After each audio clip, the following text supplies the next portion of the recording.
தமிழடியான் சொந்தங்கள் அனைவருக்கும் அன்பான வணக்கம்.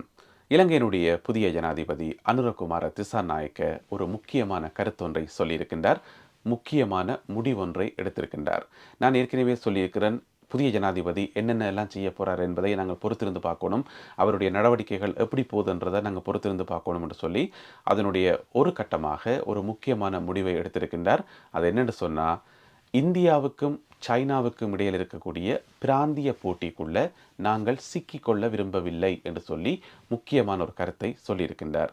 இது இன்றைய காலத்தில் எடுக்கப்பட வேண்டிய மிக முக்கியமான முடிவு. ஏனென்று சொன்னால், காலங்காலமாக இலங்கைத்தீவு ஒன்றில் இந்தியாவினுடைய ஆதிக்கத்துக்குள்ளேயோ அல்லது சைனாவினுடைய ஆதிக்கத்துக்குள்ளேயோ இந்த இரண்டு வல்லரசுகளுக்குள்ள மாறி மாறி சிக்கிப்படுற ஒரு நிலைமையில தான் இலங்கை இருந்து கொண்டிருந்தது. அது தவிர்க்க முடியாமல் இருந்தது. என்னென்னு சொன்னால், இரண்டுமே பிராந்திய வல்லரசு நாடுகள். அதிலேயும் இந்தியாவினுடைய ஆதிக்கம் இல்லாமல் இந்தியாவை சூழ எந்த ஒரு நாடும் இருக்க முடியாது. எந்த ஒரு நாட்டில் எந்த ஒரு அரசியல் நடவடிக்கையும் இருக்க முடியாது. அது தவிர்க்க முடியாது. என்னென்னு சொன்னால், இந்தியா ஒரு வல்லரசு நாடு. இதே மாதிரி உலகத்தில் இருக்கக்கூடிய மற்ற பெரிய பெரிய வல்லரசு நாடுகளுக்கு கீழே சின்ன சின்ன நாடுகள் இருக்கும். அவர்களுடைய ஆதிக்கத்துக்கு கீழே சின்ன சின்ன நாடுகள் இருக்கும்.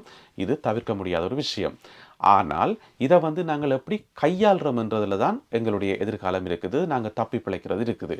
நாங்கள் இந்தியாவா சைனாவா என்ற ஒரு போட்டிக்குள்ள தேவையில்லாமல் தலையிட்டு, இப்போ நீங்கள் பார்த்தீங்கன்னு சொன்னால், இலங்கையில் இதுக்கு முதல் இருந்த ஜனாதிபதி மேரெல்லாம் ஒன்றில் இந்தியா பக்கம் சாய்வினம் அல்லது சைனா பக்கம் சாய்வினம். அப்போ சைனா பக்கம் சாயக்குள்ள இந்தியாவுக்கு கண்டிப்பாக கோபம் வரும். அல்லது இந்தியாவினுடைய பக்கம் சாயக்குள்ள சைனாவுக்கு கண்டிப்பாக கோபம் வரும். இது தவிர்க்க முடியாத ஒரு விஷயம். எனவே சிறிய நாடாக இருக்கிற நாங்கள், சின்ன ஒரு குட்டி நாடாக இருக்கிற நாங்கள், இந்த வல்லரசுகளுக்கு இடையில் நடக்கிற போட்டிக்குள்ளே மூக்க நுழைக்கக்கூடாது. அதுக்குள்ளே போகக்கூடாது. பக்கம் சாரவும் கூடாது. அது அவையின் பிரச்சனை. இந்தியாவுக்கும் சைனாவுக்கும் ஏதாவது பிரச்சனை இருந்தால் அதை இந்தியாவும் சைனாவும் பார்த்துக்கொள்ளும். அவர்களே பேசி தீர்த்து கொள்வார்கள். ஏன்னு சொன்னால், எத்தனையோ சைனீஸ் கம்பெனிஸ், சைனீஸ் வியாபாரங்கள் எல்லாம் இந்தியாவில் இருக்குது. இந்தியாவிலிருந்து எத்தனையோ பொருட்கள் எல்லாம் சைனாவுக்கு ஏற்றுமதி ஆகுது. அது ஒரு பக்கத்தால் போய்கொண்டிருக்குது.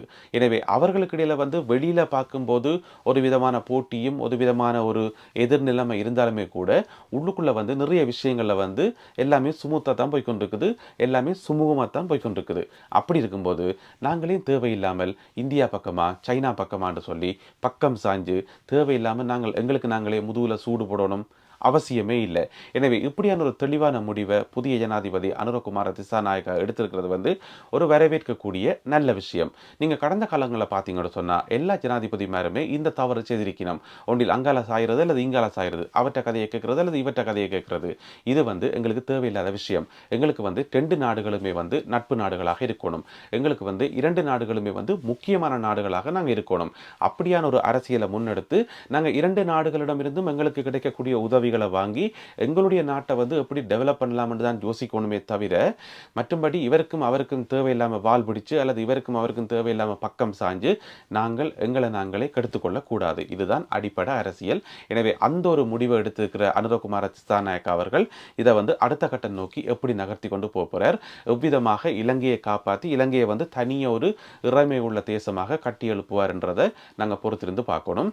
ஏற்கனவே இந்தியாவில் பரவலான ஒரு கதை ஒன்று அடிபட்டு கொண்டிருக்குது. கடந்த ஒரு 24 மணி நேரம் அல்லது ஒரு 48 மணி நேரத்தில் கதை ஒன்று அடிபட்டு இருக்கு. என்று சொன்னால், இப்போ இலங்கைக்கு புதிதாக வந்திருக்கிற ஜனாதிபதி அனுரகுமார திசாநாயக்கா இந்தியாவுக்கு எதிரானவர், இந்தியாவுக்கு எதிரான கொள்கைகளை கொண்டவர். எனவே அவருக்கும் இந்தியாவுக்கும் இடையிலான உறவு எப்படி இருக்கும்? மிக குறிப்பாக தமிழக மீனவர்கள் இலங்கை கடற்பரப்பில் மீன் பிடிக்கக்குள்ள அவர்களுக்கு என்ன விதமான ஆபத்துகள் எல்லாம் காத்திருக்குன்னு சொல்லி பல விதமான ஆய்வுகள் இப்போ போய்கொண்டிருக்குது. எனவே சுருக்கமாக சொல்ல போனால், இப்படியே நாளடைவில் போகும்போது இலங்கையினுடைய புதிய ஜனாதிபதி இந்தியாவுக்கு எதிரானவர், சீனாவுக்கு சார்பானவர் என்கின்ற ஒரு முத்திரை குத்தப்பட்டுரும். எனவே அப்படியான ஒரு முத்திரை இருக்கும்போது அது கண்டிப்பாக இலங்கையினுடைய எதிர்காலத்துக்கு நல்லதே கிடையாது, நல்லதே கிடையாது. இந்த உலகத்தில் இருக்கிற ஏனைய சின்னஞ்சிறு நாடுகளை நாங்கள் எடுத்து பார்த்தோம் என்று சொன்னால், உதாரணமாக நாங்கள் இப்போ சிங்கப்பூர் எடுத்து பார்த்தோம் என்று சொன்னால், சிங்கப்பூர் இந்த பக்கம் சாயிற விளையாட்டெல்லாம் கிடையாது. அவருக்கு சார்பாகவோ இவருக்கு சார்பாக இந்த கதையே கிடையாது. சிங்கப்பூர் பிரித்தானியாவோட நல்ல மாதிரி, பிரான்ஸோட நல்ல மாதிரி, அமெரிக்காவோட சைனாவோடையும் நல்ல மாதிரி, இந்தியாவோடையும் நல்ல மாதிரி, எல்லாரோடையும் நல்ல மாதிரி. நாங்கள் எல்லாரோடையும் நல்ல விதமாக சந்தோஷமாக சிரிச்சு கதை பழகினா, அரசியலை விடுங்களேன், சாதாரணங்களோட வாழ்க்கையில் நாங்கள் எல்லாரோடையும் நல்ல ஒற்றுமையாக சந்தோஷமாக இருந்தால் அது எங்களுக்கு நல்லது தானே. எல்லாரும் எங்களுக்கு உதவி செய்வினோம், எல்லாரும் எங்களுக்கு பக்கத்துணை அனுப்பினோம், அது எங்களுக்கு தான் நல்லம். எனவே சாதாரண வாழ்க்கையிலேயே நாங்கள் ஒற்றுமையாக இருக்கிறது எங்களுக்கு நிறைய நன்மைகளை தரும்போது, ஒரு நாடென்று வரும்போது, ஒரு அரசியல் என்று வரும்போது, நாங்கள் பெரிய பெரிய வல்லரசு நாடுகளோட தேவையில்லாமல் உறவுகளுக்கு போகிறத விட்டுட்டு, தேவையில்லாமல் சிண்டு முடிகிற வேலைகளுக்கு போகிறத விட்டுட்டு, நாங்கள் தனித்துவமாக இருந்தோண்டு நாங்கள் எல்லாரோடையும் நல்ல உறவில் இருந்தால் எந்த விதமான பிரச்சனையுமே இல்லை. எனவே இந்தியாவா சைனாவா என்கின்ற அந்த ஒரு முரண்பாட்டுக்குள்ள, அந்த ஒரு பிரச்சனைக்குள்ள இலங்கை போகாமல் இருக்கிறது இலங்கைக்கு நல்லது.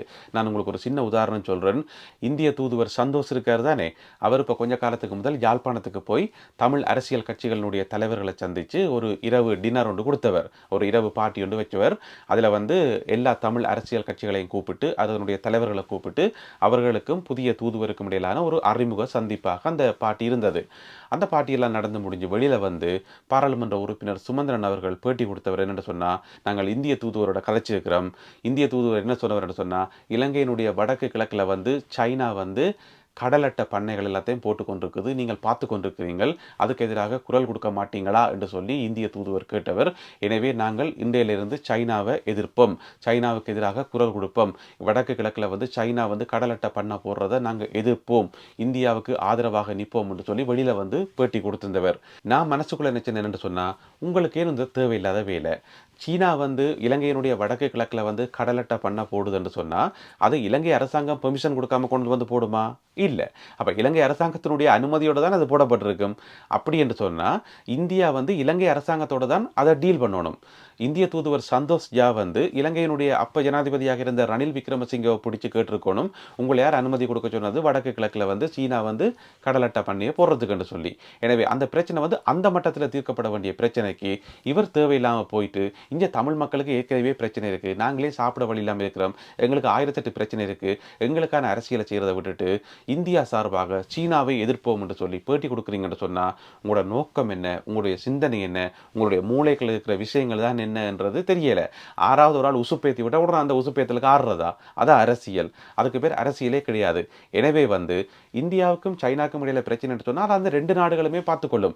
இந்தியாட்டே நிறைய ஏவுகணைகள் இருக்குது, சைனாட்டே நிறைய ஏவுகணைகள் இருக்குது, இந்தியாட்டே நிறைய விமானங்கள் இருக்குது, சைனாட்டையும் இருக்குது. அதை அவர்களே பார்த்துக்கொள்ளட்டும். அவர்கள் சண்டை பிடிச்சா சண்டை பிடிக்கட்டும், அல்லது சமாதானமாக போனால் போகட்டும். உனக்கே உந்த வேலை, நீயே குறுக்கால போகிற, உனக்கு என்ன, உன்னுடைய வேலை என்ன, உன்னுடைய பதவி என்ன, உன்னுடைய கடமை என்ன, நீ அதை செய்கிறத விட்டுட்டு இந்தியா சார்பாக சைனாவை எதிர்க்க போகிறோம் என்று சொன்னால், இது சுமந்திரன்ன்றது ஒரு உதாரணம் மட்டும்தான். இதே மாதிரி தான் இலங்கையில் கடந்த காலங்களில் இருந்த ஜனாதிபதிமார் சார்பு நிலை எடுக்கிறது. சின்ன ஒரு குட்டி நாடாக இருந்தோண்டு, ஒரு குட்டி தீவுக்குள்ளே இருந்தோண்டு தேவையில்லாமல் சார்பு எடுக்கிறது, அங்காலையா இங்காலையான்னு சொல்லி. அது தேவையில்லாத வேலை, அது நல்ல அரசியலும் இல்லை. எங்களுக்கு ரெண்டு பேருமே முக்கியம். உண்மையை சொல்ல போனால் ரெண்டு பேருமே முக்கியம். எனவே புதிய ஜனாதிபதி அனுரகுமார திசாநாயக்கா அவர்கள் எடுத்திருக்கிற இந்த முடிவு ஒரு நல்ல முடிவு. அதை நாங்கள் வரவேற்கணும். ஏன்னு சொன்னால், நல்ல விஷயத்தை யார் செய்தாலும் அதை நாங்கள் பாராட்டலாம், அதில் எந்த விதமான தவறுமே இல்லை. ஆனால் இந்த விஷயத்தை அவர் எப்படி கொண்டு போகிறார், அடுத்த கட்டமாக எப்படி நகர்த்த போகிறார்ன்றது தான் முக்கியம். ஒரு மறக்க முடியாத உண்மை என்னென்னு சொன்னால், பெரிய பெரிய வல்லரசு நாடுகளோட நிகழ்ச்சி நிரலுக்குள்ளே நாங்கள் போய் அகப்பட்டோம் என்று சொன்னால், அவர்களுடைய சொற்கேட்டு நாங்கள் ஆட வலிக்கிட்டோம் என்று சொன்னால், எங்களுக்கான எதிர்காலமே இருக்காது, எல்லாமே பூச்சியமாக தான் இருக்கும். எனவே அவர்களுடைய நிகழ்ச்சி நிரலுக்குள்ள அகப்படாமல், ஆனால் அவர்களோட நாங்கள் ஒற்றுமையாக இருக்க முடியும், அவர்களோட நல்ல உறவில் இருக்க முடியும். அதுக்கு பேர் தான் ராஜதந்திரம், அதுக்கு பேர் தான் அரசியல் சாணக்கியம். எனவே பார்க்கலாம் அடுத்த கட்டம் எதை நோக்கி போப்பது என்று சொல்லி. இலங்கையினுடைய அரசியலில் கவனிக்கத்தக்க சுவாரஸ்யமான பல மாற்றங்கள் நடக்க ஆரம்பிச்சிருக்கிறதாக தெரிகிறது. எனவே நாங்கள் பொறுத்திருந்து பார்ப்போம் என்னென்ன மாற்றங்கள் எல்லாம் நடக்க போகுது, இது என்ன விதமான நன்மைகளை கொண்டு தரப்போகுது என்று சொல்லி.